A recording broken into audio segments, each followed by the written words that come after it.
예, 안녕하세요. 제이입니다. 지금 저 후진해서 가야 되는데, 여기 카트 지금 수거하시는 분이 카트를 저기 세워놓고 잠깐 다른 걸 가지러 가니까 저 아직 물건 뭐가 있다고 판단을 하고 기다려줬어요.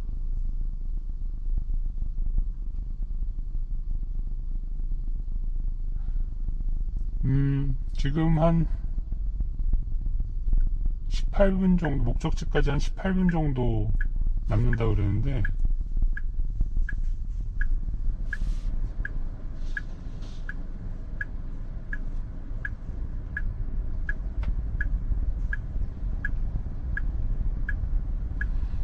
복잡하죠. 그래도 안전하게 잘 가고 있어요. 일단은 이 얘기부터 한번 해볼게요. 좀 전에 제가 그 영상 하나를 올렸는데, 간혹 이제 X에서 그 응급 차량, 그러니까 이머전시 차량이 지나갈 때 FSD가 반응을 해서 멈췄다가 다 이제 지나가고 나서 이제 가는 경우, 그런 영상들이 올라오잖아요. 근데 저는 한 번도 그런 적 없어요. 저는 이때까지 한 번도 그런 적이 없어서 그걸 인지하기 시작했다라는 측면에서는 굉장히 긍정적이었지만,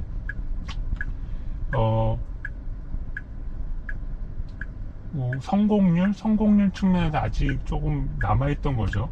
그래서 언제쯤 완벽해질까, 로보택시에 올라간 버전, 그러니까 버전 14가 적용이 돼야만 가능한 건가 라는 생각이 들긴 했거든요. 근데 오늘 처음으로 교차로에서 신호가 바뀌었는데, 그러니까 빨간색으로 바뀌어서 이제 멈춰 있다가 응급 차량이 지나갈 때 초록색, 그 파란불로 바뀌었거든요. 파란불로 바뀌었음에도 불구하고 얘가 지나갈 때까지 멈추더라고요. 멈춰 있더라고요. 정지해 있다가 지나가고 나서 이제 지나가는데, 그걸 보고 예전에 봤던 영상들을 이게 싹 머릿속에 스쳐 지나가면서 생각을 정리를 해봤어요. 근데 공통점이 있더라고요.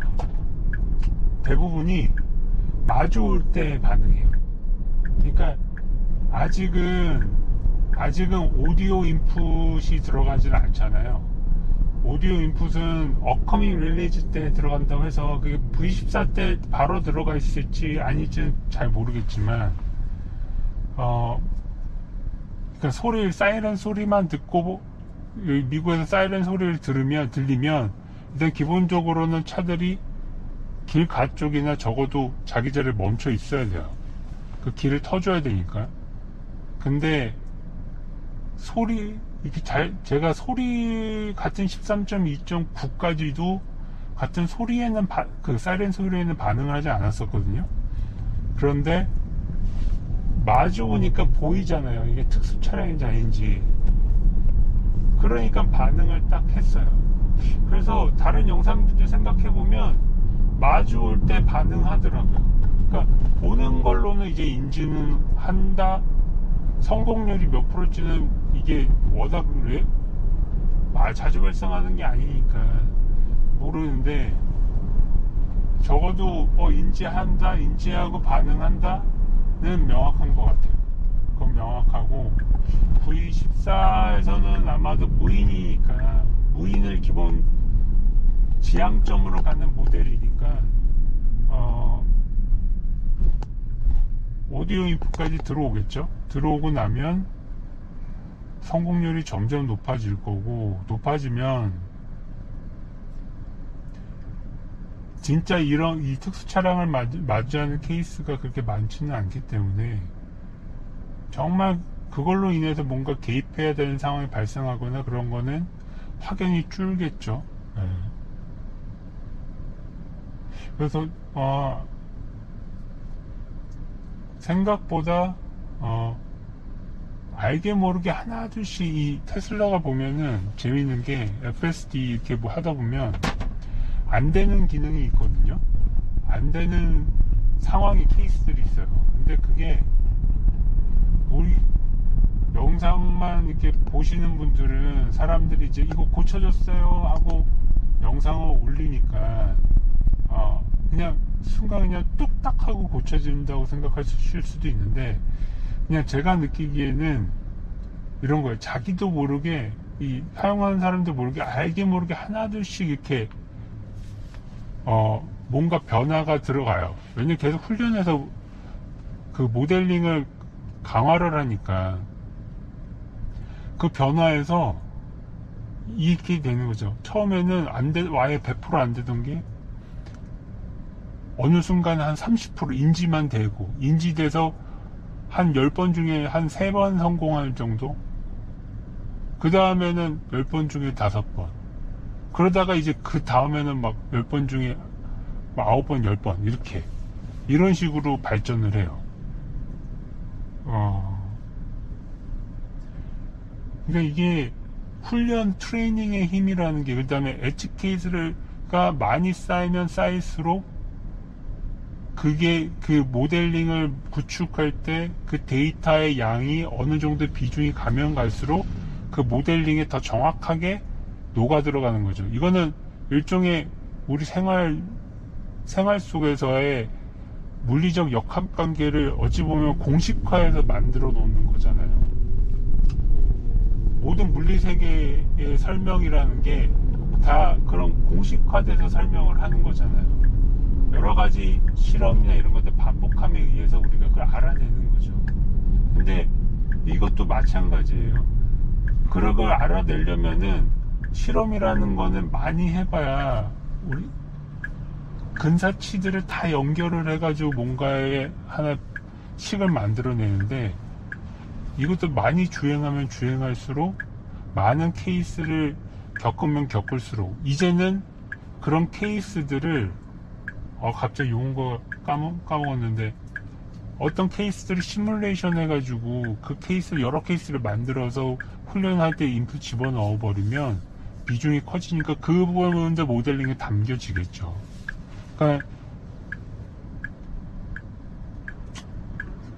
이런 거 보면은 훈련으로 사람이 보고 판단할 수 있다면 훈련을 통해서 그리고 더 많은 것을 인지할 수 있도록 하드웨어가 발전함에 따라서, 그 다음에 소프트웨어 발전함에 따라 가지고 사람이 다 인지할 수 있으면 얘도 당연히 인지할 거고, 인지할 수 있으면 모든 게 다 해결될 거라는 확신은 점점 더 그냥 99.5%에서 99.9% 아니 99.9%에서 그냥 100% 가는 것 같아요.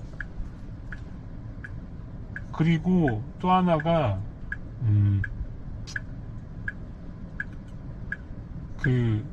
뭐 사이버 트럭이나 아니면은 모델 X나 차량이 큰 차량, 그러니까 대형 차량들에 대해서는 그 퍼포먼스가 떨어진다 그런 얘기를 하잖아요. FSD 퍼포먼스가. 근데 그 떨어지는 거는 어찌 보면 당연한 거예요. 왜냐면 차를 팔리는 대수를 봐보면 나오죠. 차이가 어마어마하잖아요. 그럼 데이터의 양 차이도 어마어마하게 많은 거죠. 데이터의 양 차이가 많으면 당연히 훈련함이 있어서 이 사이버 트럭용 사이버 트럭용이나 아니면은 저 모델 X용이 따로 있는 건 아니지만, 처음엔 좀 분리해서 나왔다가 지금은 합쳐졌잖아요. 따로 있는 건 아니지만 이것도 모델링에 따라가지고 모델링을 하나로 한다 하더라도 차의 크기도 하나의 변수로 들어갈 거잖아요. 그러니까 이 부분에 대해서는 제가 그걸 자꾸 용어를 까먹었는데, 그 실전처럼 이제 그런 특정한 상황을 시뮬레이션을 해가지고 그때 R2 뭐였나? 까먹었다. 그 옵티머스에서도 적용해서 했잖아요. 옵티머스에서도 적용했는데, 그런 특정한 상황을 여러 가지 시뮬레이션화해서 데이터화 시켜가지고 훈련을 할 수 있으면 이런 문제, 그런 문제들, 그러니까 데이터의 부족으로 차량 간의 FSD의 성능 차이가 발생하는 거는 다 해결될 수 있다 라고 보면 될 것 같아요. 그리고 그래서 이게 왜 이게 차량 크면 안 되는 거야? 이게 아니에요. 그럼 그런 얘기에는 동의할 수 없어요. 차량이 크면 안 되는 게 아니고요. 데이터가 부족해서 안 되는 거예요. 데이터가. 결국 모든 건 데이터의 일정 스케일의 데이터가 필요한 거예요. 그래서 제가 다른 영상에서도 얘기한 게, 그 라이드 헤일링 서비스나 로봇 택시 할 때 다양한 차량의 크기로 이걸 하게 되면은 그로 인해 가지고 주행거리가 엄청나게 늘어나니까 운행 데이터들이 엄청 쌓일 거잖아요. 24시간 돌아가니까. 그러니까 그런 측면이 필요하다라는 얘기도 한번 했었고, 또 하나는 라이센스 얘기를 했던 이유 중 하나도, 그게 라이센스 수익의 차원에서 뿐만이 아니라 데이터 관점에서 보면은 그건 엄청난 힘이 발생하는 거예요. 차량 크기에 따른 데이터의 균형이 이루어질 수 있는 또 다른 수단이기 때문에, 그거는 FSD가 좀 더 빨리 발전하기 위해서는 반드시 필요한 부분이다라고 얘기를 했죠. 근데 이게 이제는 그게 아니더라도 아까 얘기한 옵티머스에 적용한 그 기술, 그런 걸로도 해결이 될 수는 있을 거예요. 있겠지만 그래도 실제 데이터만큼 좋은 건 없다고 생각해요. 저는. 그 다음에 또 다른 거 하나는 좀 전에 그러니까 IRS 홈페이지에 올라왔는데, 원래 9월 30일 기준으로 페더럴 텍스 리펀드 7,500불 텍스 리펀드가 종료가 되잖아요. 그래서 9월 30일까지 모든 차량, 인도받는 차량에 대해서 7,500불 리펀드를 받는 걸로 알고 있었는데, IRS 공식 홈페이지에 올라온 걸 보니까 9월 30일 이전에 계약을 체결하고 일정 금액을 납부하거나 아니면 트레이드인 거래를 할 때는 9월 30일 이전에 인도를 받지 않더라도 텍스 리펀드를 받을 수 있게 한다라는 얘기가 있어요. 그게 올라왔어요. 이거는 그 테슬라 입장에서도 엄청난 단기 호재죠. 단기 호재고, 그 이유는 제가 이전 영상에도 얘기했지만, 지금 모델 Y 베리언트 전략은 버티기용이에요. 로보택시와 라이드 힐링 서비스가 본격화되고 확산되기 전에 최대한 실적에서 뭔가 반등과 적어도 유지를 하기 위한 그런 전략인데, 이제 그 전략으로 나온 건데, 거기다 플러스 원래 3분기에 지금 7,500 텍스 리펀드 때문에 수요가 몰렸잖아요. 그래서 4분기에 그 몰린 수요를 4분기 수요까지 땡겨서 3분기에 몰린 수요 때문에 4분기에 조금 수요 부족 현상이 있지 않을까라는 우려들이 많은데, 그런 측면에서 이거는 대단한 호재죠. 왜냐면은 9월 말까지만 하면 인도를 못 받더라도 공제를 7,500불 리펀드를 받으니까, 그만큼 또 3분기 말까지, 그러니까 9월 30일까지 주문이 몰리고, 그 몰린 주문에 대한 배송은, 실질적인 배송은 4분기에 이루어지니까 매출은 4분기에 잡힐 거라는 거죠. 그래서 일단 또 한 분기 더 버틸 수 있는 재료가 하나 생겼다. 그런 측면에서는 굉장한 저는 호재라고 봐요. 예, 굉장한 호재라고 보고, 그렇게 이렇게 한 분기 한 분기 버티다 보면, 저는 지금 4분기에 뭔가 확장세의 그 속도감이 붙으면 4분기에 뭔가 한 방이 터질 수도 있다라는 생각을 하거든요. 실적이 터진다는 얘기는 아니에요. 한 방이 터진다고 생각하는 이유는 이 감독하는 게 되게 귀찮아요. 얘기하다 보면 이제 제 주변 보기도 하는데 이게 안 본다고 지금 자꾸 잔소리 하니까. 근데 왜냐면 내년 저기 여름에 미국 월드컵이 열리잖아요. 북중미 월드컵이 열리잖아요. 그럼 이제 사람들은 보통 주식은 6개월 선행한다 그러죠. 이제 머리가 이 로보택시와 이 라이드 헬링 서비스와 월드컵 특수가 연결이 되기 시작할 거예요.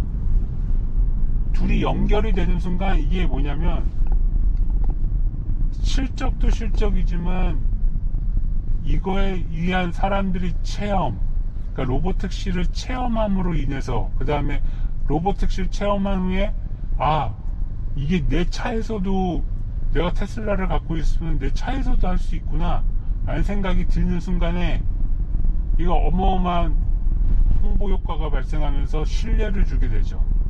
지금 FSD의 가장 큰 걸림돌은 신뢰예요. 그 신뢰 벽을 하나 깨부숴야 되는데 그 수단을 뭘로 할 거냐, 여러 갑을 논방이 많죠. 마케팅을 막 해야 된다, 광고를 해야 된다, 그죠? 체험을 해야 된다. 근데 저는 이 두려움은 체험 말고는 답이 없어요. 아무리 광고를 많이 때려도 이 체험하러 가야 되잖아요. 보고. 근데 이 발걸음이 떨어지질 않는 걸 굳이 내가 왜 이럴 수가 있고. 근데 이 로보택시로 인해서 한 번쯤 경험을 하게 되면 사람들이 인증을 할 거고 후기를 남길 거고 하나의 관광 상품이 될 거고, 그러면은 그를 통해서 나랑 똑같은 사람이 이걸 경험했는데 전혀 문제가 없네, 나도 한번 해봐야겠네, 이런 생각이 들겠죠. 그러면서 믿음이 생기겠죠. 그 월드컵 특수에 대한 연결고리가 생기는 시점이 올해 연말을 다가가면 갈수록 생길 거라고 봐요. 그러면은 이 얼가 애들도 이 머리가 돌아갈 수밖에 없어요.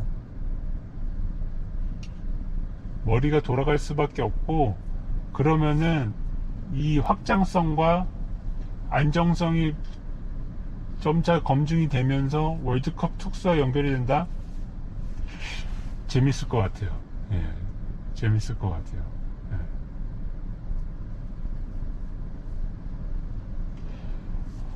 예. 저는 자꾸 이렇게 생각을, 이게 팟캐스트 이거를 시작을 한 지 얼마 안 됐는데 좋은 점이 있는 것 같아요. 그러니까 뭐냐면, 그동안은 이제 보면서 넘겼던 정보들을 제 나름대로 자꾸 퍼즐 맞추기를 하거든요. 근데 저는 그냥 카더라 이런 거 별로 안 좋아해요. 카더라 이런 거 별로 안 좋아하고 팩트들만 가지고 연결을 시켜봐요. 그 다음에 그 팩트들을 놓고 봤을 때 갑자기 뭔가 의사결정에 변환점이 생기는 경우들이 있거든요. 그러니까 일런이 얘기하는 걸 이렇게 하다 보면 갑자기 뭘 여러 번 강조하고 그 힘을 싣는 게 느껴지고 뭔가 서두르는 게 느껴지고 하는 그 부분들이 있어요. 그러면 그거는 뭔가 내부적으로 의사결정이 끝난 거예요. 그리고 그거는 뭔가 중요한 거거든요. 근데 그렇게 놓고 보면은 일런이 최근 들어서 테슬라 얘기할 때 가장 많이 강조하는 거는 FSD 버전 14예요. FSD 오토파일럿에서 두 번째로 가장 큰 업데이트라고 얘기했거든요. E2E 전환 말고 두 번째인 거예요. 이거와 가장 직접적인 연관관계가 있는 거는 FSD와 라이드 헤일링 서비스잖아요. 근데 로보택시. 근데 갑자기 라이드 헤일링 서비스를 로보택시 승인을 기다리지 않고 라이드 헤일링 서비스를 먼저 하겠다고 하고 그냥 확산을 하려고 해요. 그 이유가 뭘까요? 빨리 뭘 하고 싶은 거죠. 기술적 검증을 빨리 끝내고 그 다음에 로보택시 서비스에 대한 라이드 힐링 서비스에 대한 검증을 빨리 끝내고 싶은 거예요. 왜 그럴까요? 첫 번째는 로보택시가 승인되면 바로 그 로보택시 사업을 전환하려고. 두 번째는 뭘까요? 월드컵 특수가 있기 때문에 그 전에 끝내고 싶은 거예요. 이게 어마어마한 마케팅 효과를 발생하니까. 그러니까 자꾸 이렇게 팩트를 갖다 놓고 그 다음에 뭔가 변환점이 있는 걸 확인하고 이 퍼즐을 맞춰보면은 이게 답이 보이더라고요. 그리고 그 시발점은 저는 그거였어요. 실적에서 저는 다른 걸 보지 않아요. 실적에서 미래를 보는 게 아니고요. 실적에서 그냥 겉만 이렇게 손익계산서 이렇거나 마진 이러네 이렇게만 보진 않아요. 거기서 뭔가 지금의 의사결정을 만든 포인트가 있을 거라는 거죠. 그래서 제가 여러 가지 판매 전략, 하반기 판매 전략을 얘기할 수 있던 거, 그 판매 전략이 더 나아가면서 라이드 힐링 서비스 나오고 결국 또 이 월드컵 특수까지 연결된 거죠. 생각이 꼬리에 꼬리를 물어서 여기까지 온 거예요. 그래서 여하튼 간에 연말까지 이 로보택시가 얼마만큼 확장되느냐, 라이딩 힐링 서비스가 얼마만큼 확장되느냐를 지켜보는 건 굉장히 중요한 일 같고요. 그게 빨리 안정화가 되면 될수록 월드컵 특수를 누리기 전에 사업을 더 빠르게 확장시킬 수가 있다라는 생각이 들어요. 일단 오늘 하고 싶은 얘기는 여기까지 마치고요. 지금 이제 주차할 때까지 한번 더 지켜보고 할게요. 지금 여기도 그렇고 그 뉴 모델 Y가 엄청 많아졌어요. 막 뭐 한두 달 전만 해도 그냥 막 눈을 씻고 찾아봐야 되는데 지금은 그냥 지나가다 보면 지금 구형 모델 Y랑 거의 비슷하진 않지만 그냥 많이 보이는 것 같아요. 엄청 사람들이 많이 샀어요. 네. 여기는 이 근처 와서는 대부분 얘가 그냥 멈추더라고요. 주차하진 않았는데 오늘은 어떻게 하는지 한번 볼게요.